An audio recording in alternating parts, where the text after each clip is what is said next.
ನಗರದಲ್ಲಿಂದು ನಡೆದ police constable ಹುದ್ದೆಗಳ ನೇಮಕಾತಿ ಲಿಖಿತ ಪರೀಕ್ಷೆಯಲ್ಲಿ ಸರ್ವರ್ ದೋಷ ಹಾಗೂ OMR ಶೀಟ್ ಅದಲು ಬದಲಾಗಿ ಕೆಲಕಾಲ ಉದ್ವಿಗ್ನ ವಾತಾವರಣ ನಿರ್ಮಾಣವಾಗಿತ್ತು. ನಗರದ ಗಂಧದ ಕೋಟೆಯಲ್ಲಿರುವ ಸರ್ಕಾರಿ ಬಾಲಕಿಯರ ಪದವಿ ಪೂರ್ವ ಕಾಲೇಜಿನ ಪರೀಕ್ಷಾ ಕೇಂದ್ರದಲ್ಲಿ ಪ್ರಶ್ನೆ ಪತ್ರಿಕೆ ಹಾಗೂ OMR ಶೀಟ್ ಸಂಖ್ಯೆಗಳ ಬೇರೆ ಬೇರೆಯಾಗಿದ್ದರಿಂದ ಅಭ್ಯರ್ಥಿಗಳಲ್ಲಿ ತೀವ್ರ ಗೊಂದಲ ಉಂಟಾಯಿತು. ಈ ವೇಳೆ ಕೊಠಡಿಯ ಮೇಲ್ವಿಚಾರಕಿ ಶಶಿಕುಮಾರಿ ಅವರು ಮಾತನಾಡಿ, ಈ ಹಿಂದೆ ಪ್ರಶ್ನೆ ಪತ್ರಿಕೆ ಮತ್ತು OMR ಶೀಟ್ ನಂಬರ್ಗಳು ಒಂದೇ ರೀತಿ ಇರುತ್ತಿದ್ದವು. ಆದರೆ ಈ ಬಾರಿ ನಂಬರ್ ಮಿಸ್ ಮ್ಯಾಚ್ ಆಗಿದ್ದು ಅಭ್ಯರ್ಥಿಗಳ ಗೊಂದಲಕ್ಕೆ ಕಾರಣವಾಯಿತು. ಪ್ರಶ್ನೆ ಪತ್ರಿಕೆ ಮತ್ತು OMR ಶೀಟ್ಗಳು ನಿಗದಿತ ಸಮಯಕ್ಕೆ ಸರಿಯಾಗಿ ಕೊಠಡಿಗಳಿಗೆ ಪೂರೈಕೆಯಾಗಲಿಲ್ಲ.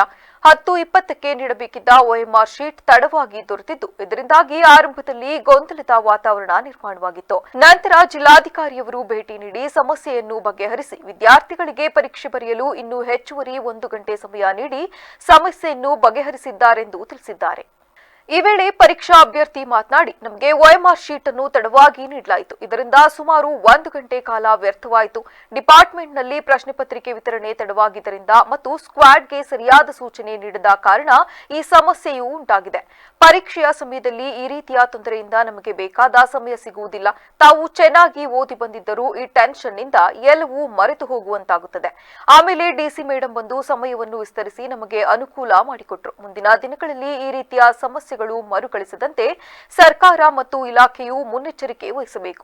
ಯಾವ ರೂಮ್ಗೆ ಯಾವ ರೀತಿ OMR ಶೀಟ್ಗಳನ್ನು ಮತ್ತು ಪ್ರಶ್ನೆ ಪತ್ರಿಕೆಗಳನ್ನು ನೀಡಬೇಕು ಎಂಬುದರ ಬಗ್ಗೆ ಸಿಬ್ಬಂದಿಗೆ ಸರಿಯಾದ ಮಾಹಿತಿ ಮತ್ತು ತರಬೇತಿ ನೀಡಬೇಕು ಎಂದಿದ್ದಾರೆ.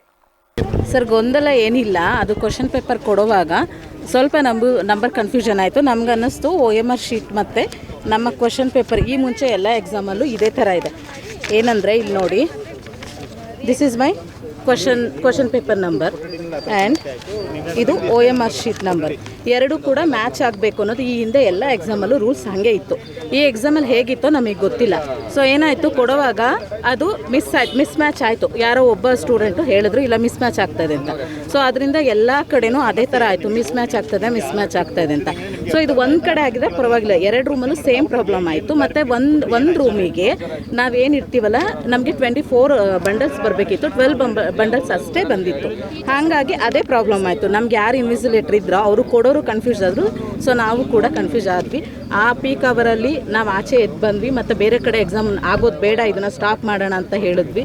ಸೊ ಅದಾಗಲಿಲ್ಲ. ಆಮೇಲೆ DC ಮೇಡಮ್ ಬಂದು ಸಾರ್ಟ್ಔಟ್ ಮಾಡಿದ್ರು, ಕ್ಲಿಯರ್ ಆಯಿತು. ನಮ್ಮ ಕ್ಲಾಸ್ ರೂಮಲ್ಲಿ 10:20ಗೆ OMR ಶೀಟ್ ಕೊಡಬೇಕಾಗಿತ್ತು.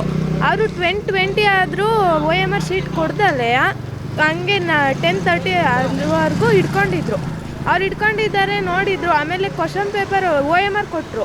OMRಗೆ ಎಲ್ಲ ನಮ್ಮ ಹೆಸರು ಎಲ್ಲ ಫಿಲ್ ಮಾಡಾದ್ಮೇಲೆ ಕ್ವಶನ್ ಪೇಪರ್ ಕೊಡ್ತಾರೆ. ಕ್ವಶನ್ ಪೇಪರಲ್ಲಿ ಇದೇನು ಸೇಮ್ ನಂಬರ್ ಇರುತ್ತೋ ಅದೇ OMRಲ್ಲಿ ಬರಬೇಕಾಗಿತ್ತಂತೆ. ಅದು ಬಂದಿರಲಿಲ್ಲ ಅಂತ ಸುಮಾರು ಇಶ್ಯೂ ಆಯಿತು. ಆಮೇಲೆ ಅವರು ಕ್ವಶನ್ ಪೇಪರು ಲೇಟಾಗಿ ಕೊಟ್ಟಿದ್ದು, OMR ಶೀಟ್ ಲೇಟಾಗಿ ಕೊಟ್ಟರು. ಈ ಇಶ್ಯೂಯಿಂದಾಗಿ 1 ಅವರ್ ಅದೇ ಟೈಮ್ ಆಯಿತು. ಇದಕ್ಕೆ ಸಮಸ್ಯೆ ಕಾರಣ ಯಾರು? ಸಮಸ್ಯೆ ಕಾರಣ ನಮ್ಮ ಕ್ಲಾಸಲ್ಲಿ ಇದ್ರಲ್ಲ, ಡಿಪಾರ್ಟ್ಮೆಂಟಲ್ಲಿ ಕ್ವಶನ್ ಪೇಪರ್ ಎಲ್ಲ ಇಶ್ಯೂ ಮಾಡೋದನ್ನ ಲೇಟ್ ಮಾಡಿದ್ದರಿಂದ ನಮ್ಮ ಕ್ಲಾಸ್ ಅವರಿಗೆ ಸಜೆಷನ್ ಮಾಡಿಲ್ಲ. ಅಂದರೆ ಸ್ಕ್ವಾಡ್ ಅವರಿಗೆ ಸಜೆಷನ್ ಕೊಟ್ಟಿರಲಿಲ್ವಂತೆ. ಹಂಗಾಗಿ ಅವರು ಈ ಥರ ಆಗಿತ್ತೆ ಅಂತ ಹೇಳಿ ಇದು ಮಾಡಿದ್ರು. ನಮಗೆ ಎಷ್ಟು ಸಮಸ್ಯೆ ಅಂದರೆ ಟೈಮ್, ಅದಕ್ಕೆ ಬೇಕಾದ ಟೈಮ್ ನಮಗೆ ಸಿಗಲ್ಲ. ಅಂದರೆ ನಾವು ಓದ್ಕೊಂಡು ಏನು ಬಂದಿರ್ತೀವೋ ಈ ಟೆನ್ಷನಲ್ಲಿ ಆ ಟೆನ್ಷನ್ ನೋಡಿ ಅದು ಸ್ವಲ್ಪ ಮರ್ತೋಗೋದಿರುತ್ತೆ. ಆಮೇಲೆ ಏನೋ ಅದರಿಂದ ತುಂಬ ಇದಾಗಿರುತ್ತೆ. ಹಂಗಾಗಿ DC ಮೇಡಮ್ ಬಂದುಬಿಟ್ಟು ಟೈಮ ಎಕ್ಸ್ಟೆಂಡ್ ಮಾಡಿ ನಮಗೆ ಕೊಟ್ಟರು. ಈಗ ಪೇಪರ್ ಸ್ವಲ್ಪ ಡಿಲೇ ಆಯ್ತು ಅಷ್ಟೇ. ಅದು ಪೇಪರ್ ಎಕ್ಸ್ಚೇಂಜ್ ಆಯ್ತಂತೆ, class room to class room ಅಷ್ಟೇ, ಬೇರೆ ಏನಿಲ್ಲ. ಹಂಗಾಗಿ ಅವರು DC ಬಂದಿದ್ರು, ಅವರು ಕರೆಕ್ಟ್ ಮಾಡಿಬಿಟ್ಟು ಹೋದ್ರು. ಈಗೇನು ತೊಂದರೆ ಇಲ್ಲ ಅಂತ ಹೇಳೋರೆ, ಆಟೋಮೆಟಿಕ್ಕಾಗಿ ಏನೂ ಇಲ್ಲ. ಅವ್ರು ಇನ್ಫಾರ್ಮ್ ಮಾಡೋರಂತೆ, KEಗೆ ಇನ್ಫಾರ್ಮ್ ಮಾಡಿದ್ದಾರೆ. ಬೇರೆ ರೂಮಲ್ಲಿ ಮ್ಯಾಚ್ ಇದೆ, ನಿಮ್ಮ ರೂಮಲ್ಲಿ ಮಿಸ್ ಮ್ಯಾಚ್ ಯಾಕಾಯಿತು? ಅದು ಯಾಕಾಯ್ತು ಅಂದರೆ ಅವ್ರನ್ನ ಕೇಳ್ಬೇಕು, ನಮಗೆ ಕೇಳಬೇಕು. ಸಮಸ್ಯೆ ಅಲ್ಲ, ಅವ್ರು ಕೊಟ್ಟಿರೋದು ತಪ್ಪು, ಇನ್ವಿಜಿಲೇಟರ್ದು ಏನೂ ಇಲ್ಲ.